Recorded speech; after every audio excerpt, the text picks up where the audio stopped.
Okay. Hi. Here. So.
Good evening, everyone. We're calling to order the Dudley Charlton Regional School Committee.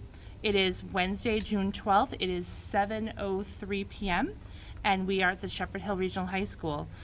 Today, I'm really glad that I have my friends here from Mason Road School to say the Pledge of Allegiance. So I'm going to get out of the way so they can do that. Can I scoot behind you? All right, so the flag is there. Are you ready?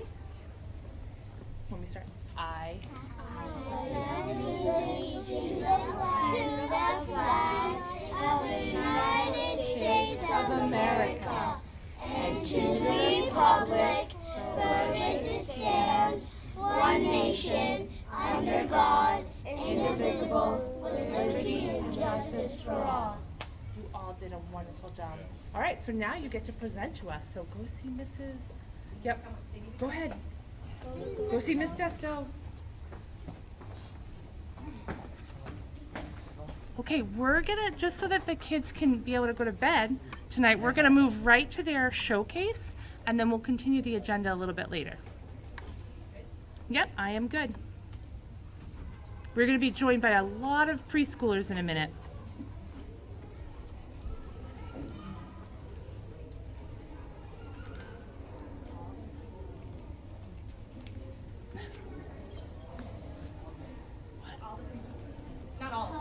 The priest, yeah. Yep. A good portion.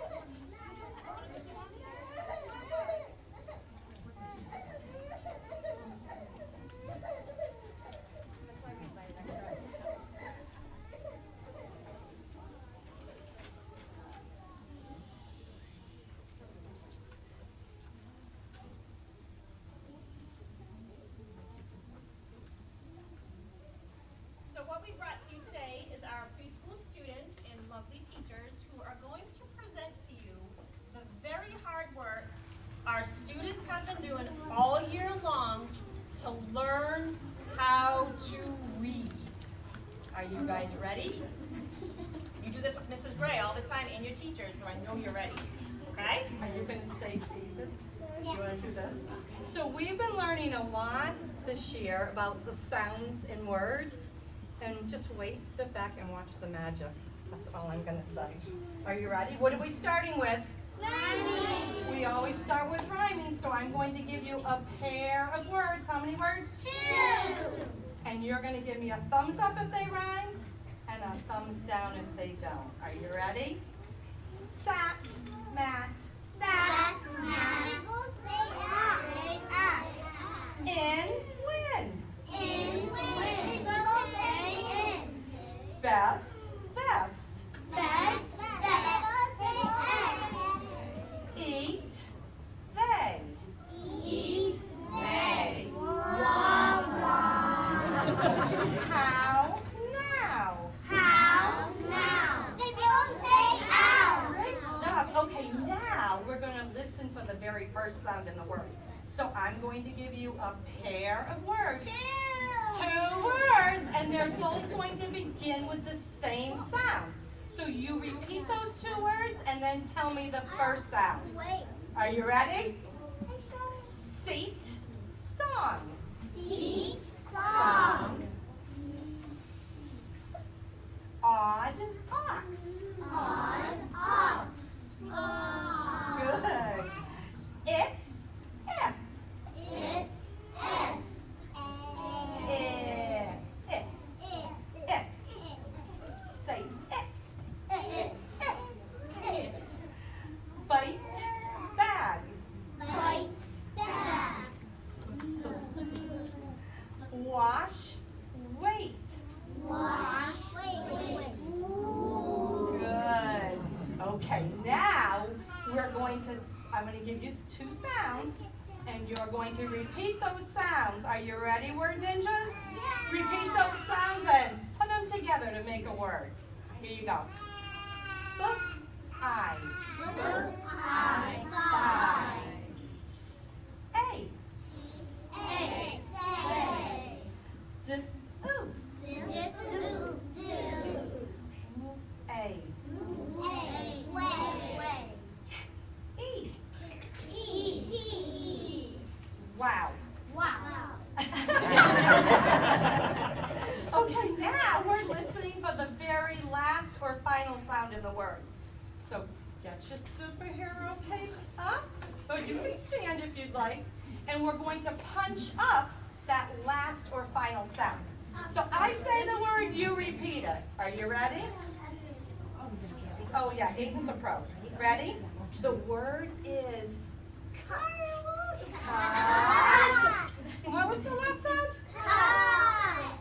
Cut. The word is cub. The word is pen. The word is jack. Wow. Okay. Ready? Get on the roller coaster. And we're going to say the middle sound now. So we're going to start down here. You put your word on the roller coaster, and when you get to the top, that's the middle sound. Are you ready? Would you like to stand? You can stand. You don't have to. Okay. Your very first word we're putting on the roller coaster is can. And what was that sound? The word is net.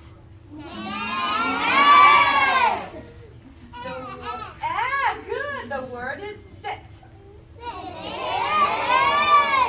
Yeah. The word is top. Good. The word is jump. Wow. That we added tonight because they love doing it. Okay, now, word ninjas, I need you to get your choppers out. I'm going to say the word, you repeat it, and we're going to segment it. Ready? What does that mean, segment? Pull it apart. We're pulling it apart. Ready? Mow. Sheep. Row. Seat. Wow. Okay. You're ready. You're ready for this. I'm going to give you a sound at the end of the word. Where's the end of the word? Show me. You got it. We're going to add a sound to the beginning, and you can put it together. So the end is E. Add E. Say A. Add ooh to the beginning. A. Say ooh. Add t to the beginning. Two. Say I. Add O. Add ooh. Oh, good. Okay. You added. Now we're going to delete. So we're taking it away. The word is go. Without good. The word is why.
we still have the older kids? I'm gonna try that tomorrow with some of my preschoolers. There you go. Because that's a fun one. They get the rhyming thing, and not quite with some of the others. But Cute. they'll jump Are around. the older kids just here to say the pledge? I don't know. Maybe the siblings. I don't know. Jamie, I'm gonna hand it There was no. Jen and I didn't talk about it. Oh, really? And I didn't make Okay.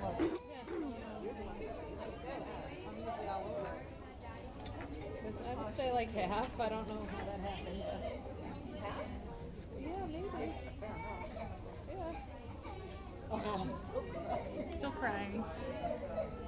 Probably mad that she missed it.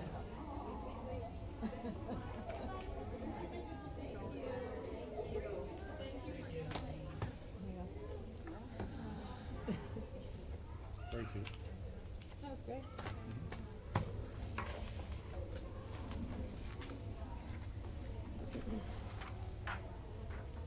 Just make sure they're all coming.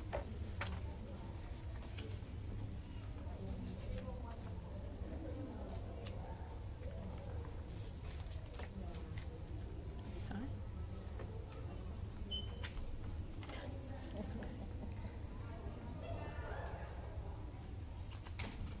Okay. Thank you, Mrs. Desto. That they were so cute. Okay. As we move on, we're going to move to our moment of silence. I just wanted to wait for the kids to be gone. So we have a couple people in our district that we want to say some remembrances for. First, a business teacher who was at Shepherd Hill Regional High School for 30 years, Carolyn Carolyn. We think of her, and also Miss Mary Jenkins, who passed away a few weeks ago. She was at Dudley Elementary School for 42 years. So, and you know, heavy in our hearts, of course, is one of our students, AJ Congdon.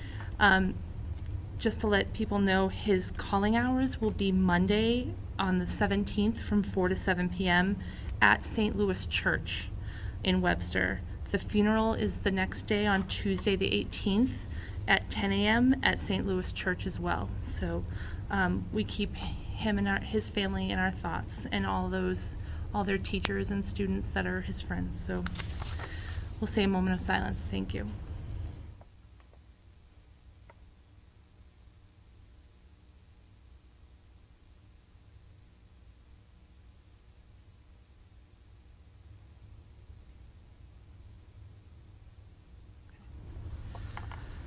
All right, moving on, we're gonna just, as we have some outside guests with us, we're gonna shift around a little bit. We're gonna go to the, under new business, we're gonna do the presentation for the facilities condition assessment for Habib and Associate Architects. So if you'd like to come up and we'll do that, thank you. So, Madam Chair and School Committee, this is Kevin Perventure, who has been instrumental in overseeing this. Huh? You got it right. I got it. So he is going to be doing the presentation, and we do have Joe Karen in the audience as well, who's our Director of Public School Facilities also. You have the presentation in your packet. The presentation is over there. You also have a professional binded copy of the actual study for your records as well. And I'm going to turn it over to Kevin. Thank you. I'm going to try to project the best I can, but if you're not picking me up, just let me know and I can take a seat at the table. It's just a little easier for me to do this from up here. Thank you for having me. As the superintendent mentioned, my name is Kevin Perventure. I'm an architect with Habib and Associates Architect, and we were selected by the district to perform a facilities condition assessment on all of the schools in the district, and also a space needs assessment, which would determine the total student capacity of the district as a whole. There's a lot that we could talk about tonight because there's a lot in that report. There's a lot of data and detail. We certainly don't have time to go into that level tonight. So what I'm going to try to do is give you an overview of the process that we took to arrive at the conclusions that we made, and then give you some of the highlights of what we found. So a couple of acknowledgements.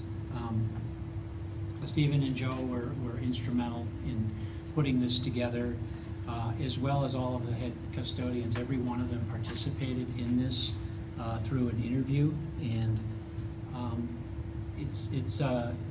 it's special to note that we ordinarily do not get this level of participation when we do these types of assessments. Our firm has done many of them, and usually we're left to our own devices to try to figure out what's going on in the school. So we very much appreciated that, and it really contributes to the quality of the report. So thank you, Joe, and your team for that. And then in addition to myself, two of my colleagues, Thomas and James, were instrumental in putting together the report, as well as several others at our office. So first we'll take a quick look at the student capacity assessment before we move on to facilities. So when we start this exercise, we look at the educational program at each level. So we break it up into the categories of pre-K through first grade, elementary at second through fourth, middle at fifth through eighth grade, and then high school at 9 to 12. And then there were some special education needs that were identified at each level. These are recommendations for the types of special education spaces that we might expect to see in the school. And then when we look at the results later on, you'll see how that influences the total number of teaching spaces that are available. So each school was analyzed like this. This is the example for Dudley Middle.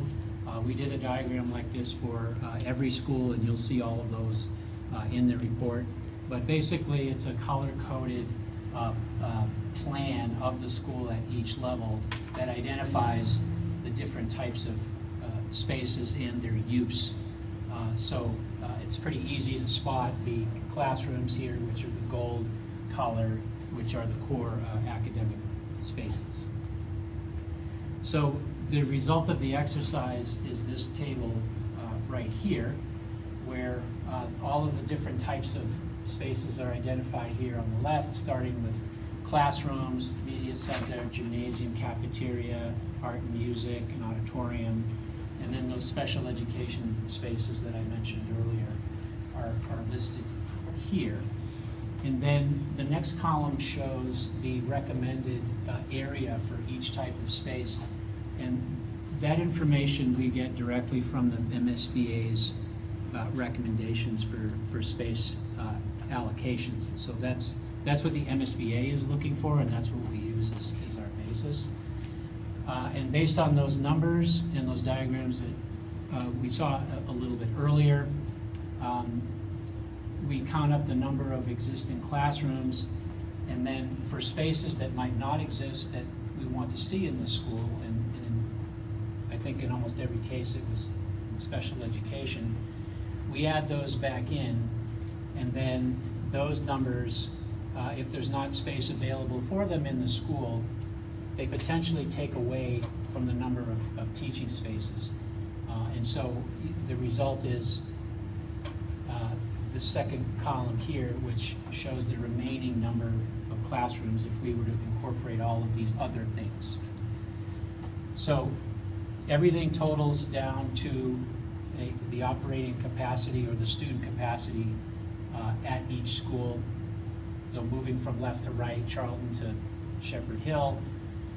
So we can see the capacity of each school at the bottom, and the enrollment numbers are here. And in all but one case, the schools have excess capacity, and with declining enrollment, that shouldn't come as a surprise to us. So that's not unexpected. Mason Road here is the exception, which is looks like it's a little bit undersized, but again, depending on what the needs are in this category, Mason Road might be just the right size. So I wouldn't take that as a deficiency by any means. So I'll move into the facilities condition assessment, which was the focus of the exercise. So the purpose of doing this is for us to describe the conditions at each school in the district, and then we're going to make some recommendations based on what we see of deficiencies and things that need to be addressed with the physical building. We'll prepare budget estimates to repair or replace those items. And the goal here is to provide some data and a tool for decision-making that can be used for a 10-year capital plan. I mentioned that, we review everything with the superintendent, facilities director, and the head custodians. Everyone participated. And the way that this works in the field is we spend a day at each school touring it space by space, taking notes, listening to the concerns of the custodians and the maintenance staff. We take a lot of photos, and each one of those items we turn into a work item, and then we're going to estimate the quantities involved. How many things do we need to fix? How many square feet of carpet do we need to replace? Do we need to replace the boiler? How does the roof look, and so on. I can show you in a bit what those results look like. So this is really based on us walking around and seeing things and listening, doing the interviews. We also review all of the drawings that are available. We had drawings for every school in the district, and that's extremely helpful for us to do this exercise. We look at all of the building equipment and systems, and we identify the deficiencies, and they're typically related to the age of the system, how much useful life a piece of equipment might have in it, life cycle costing, and best learning practices. So once we identify a work item, we put it into one of three buckets. We call them scope categories. And really, they're just levels of priority. So scope ones are the most urgent items. These are the things that will continue, that are deteriorating and will continue to deteriorate until they fail completely. And so these are the things that we think should be addressed first. Scope 2 is a lesser priority, but are things that we do recommend that be addressed. Not as urgent as Scope 1, but things that should be planned for in the near future. And the time scale that we're talking about here is Scope 1 is things that probably should be addressed in the next 1 to 2 years. Scope 2 is more like 3 to 5 years. Scope 3 is 5 years and beyond, but Scope 3 is a somewhat of a different category because it is related to upgrades that may be triggered by code requirements. So if we were to perform a certain amount of work on this building, and Shepherd is not sprinklered, so if we were to renovate a substantial amount of the building or spend a certain amount of money on the building, that could trigger other things that may not be intended, such as sprinkler protection, and the other big one is handicapped accessibility. So we have to be careful for that. When we find an item like that, we put that into Scope 3. The different categories that we look at the site, so that's everything outside of the building, all the paving, all the parking areas, the sidewalks, landscaping, playing fields, and so on. A septic system, if there is one, utilities, parking lot lighting, things like that. The building envelope are the exterior walls and roofs, which would include doors, windows, ingress and egress, everything that keeps the water out. That's the way we like to explain it. Building interiors are fairly self-explanatory. It's all of the finishes that we see on the floors, the walls, the ceilings. A lot of the older schools, we're going to see issues with handicapped accessibility in the toilet rooms and around doors and things like that, because the buildings just weren't designed for that at the time that they were built. Mechanical systems are plumbing, sprinkler, heating, ventilation, air conditioning, what else? Piping, ventilation, all the systems that keep us warm and comfortable. Electrical systems are the power, the lighting, fire alarm, emergency lighting, communications systems like telephones, paging systems, time clock systems, things of that nature, and data networks as well, and security. So when you look at the report, it's worth spending a minute on this section here. You'll see a section that looks like this that explains how it all comes together. So this is the work item. So this is a deficiency that's been identified, and in this example, it's paving, right? Paving is cracked, it's falling apart, it needs to be replaced. When do we think it was installed? In this case, it was in 1995. We're looking at Charlton Elementary. How much of it is there, right? We calculated 6,700 square yards, and then how much does it cost to replace? It's $55 a yard. That gives us a total. And then we add soft costs on top of that. So the soft costs are all the costs associated with the work outside of the construction costs.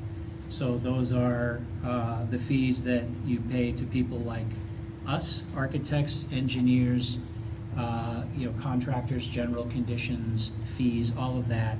That adds about 30%. It's a lot. So that gives us a total, and then we assign that work item to a scope category, which I described a little bit earlier. So in this case, not so urgent that it needs to be in scope 1, but definitely needs to be addressed in the future. So that's in scope 2. So just a little bit of data background on the buildings. 2 of our buildings were built in 1957. They're the oldest buildings in the system. That's Charlton Elementary and Dudley Elementary. Next we had Mason Road in 1962. There was an addition put on in 1999. This is the smallest school in the district at 36,000 square feet. Heritage comes next in 1989 at almost 87,000 square feet. Charlton Middle and Dudley Middle were both completed in the same year. Charlton significantly larger, roughly twice the size as Dudley. And then finally, Shepherd Hill, where we are tonight, was built in 1973 and is the second largest building in the system at 185,000 square feet. So that's 750,000 square feet across 7 schools. That's a lot. It's a lot to maintain.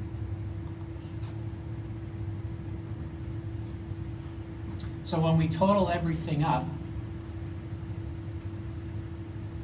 each school is shown with the dollar totals for each of the scope categories that we've assigned for the work items, which results in a total.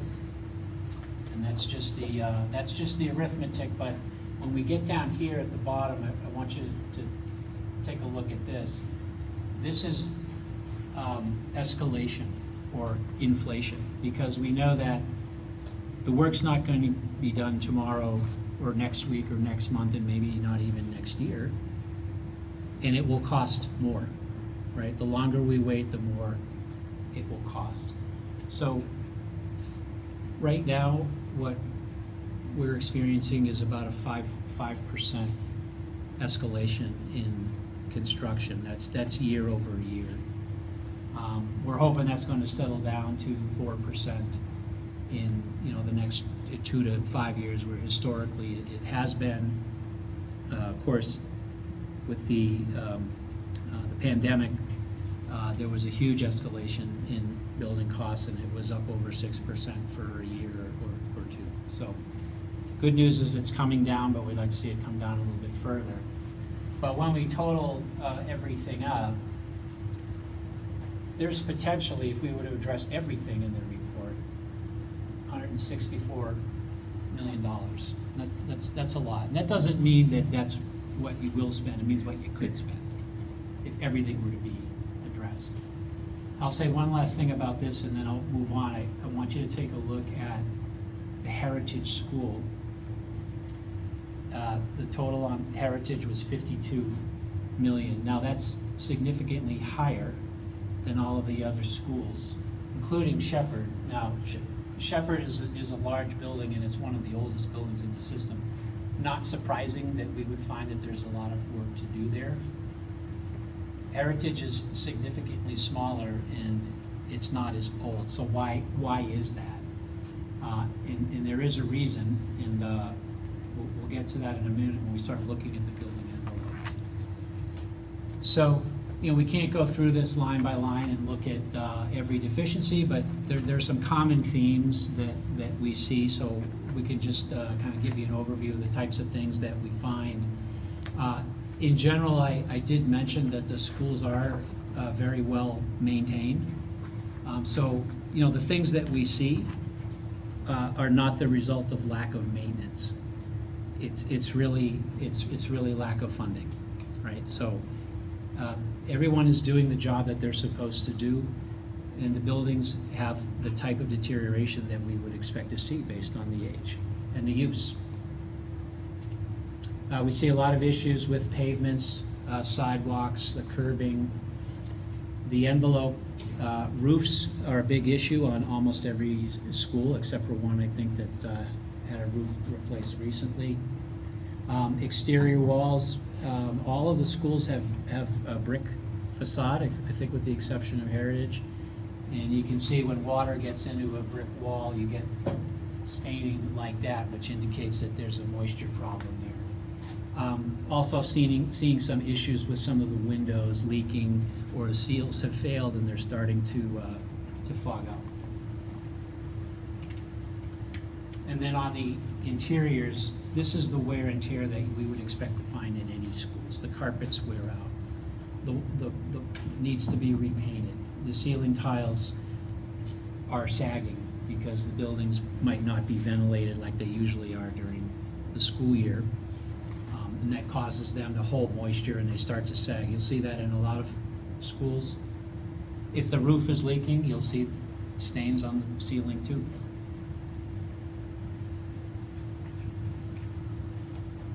Mechanical systems. Charlton Elementary and Shepherd Hill do not have sprinkler systems. Some of the schools that do have the sprinklers have fire pumps. Those are reaching the point where they should be considered for replacement. That's a critical part of the life safety system.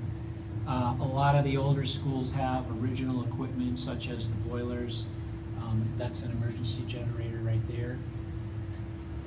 The control systems in the older schools are pneumatic, which is an obsolete technology that is not being reproduced. Everything is digital now. There aren't any mechanics left that know how to service these things, so when they fail, they're pretty much gone forever. You really can't fix them. Talked a little bit about accessibility, some of the older schools around the bathrooms in particular. And one thing that we might not think about a lot, but in the older schools, especially the ones that were built in the 50s, there's piping under the floor, in the walls, that has been there for a really long time, and it will corrode, and at some point it will fail, and it becomes very expensive to repair. So we include things like that for the buildings that are very, very old.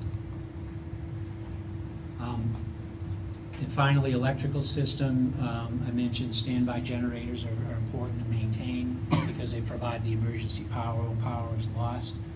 All schools could benefit from a voice over IP phone system, and that is a internet-based phone system that doesn't need phone lines. It actually uses the data network. A lot of the paging and the time clock systems that we saw were obsolete or not functional. Every school could benefit from a security system upgrade. Most of the security that we saw was around the entrances to the schools where we have the intercom and the camera and, you know, the door release. But that could certainly be extended throughout the school. LED lighting upgrades is always a good thing to do when we still have fluorescent. I don't recall what we have here, but that will save energy. And the data systems in every case all seem to be very up to date, so no issues or concerns there. You know, I did mention I wanted to say something about heritage when we spoke about envelope. The reason why the number on heritage was so high, heritage was built with a concrete block exterior that's very porous and was built without a water repellent. So it absorbs a lot of moisture. And over time, that will degrade, and with the freeze-thaw cycling in the winter, it starts to fail, and it is failing significantly. There have been some repairs that have been done on it, but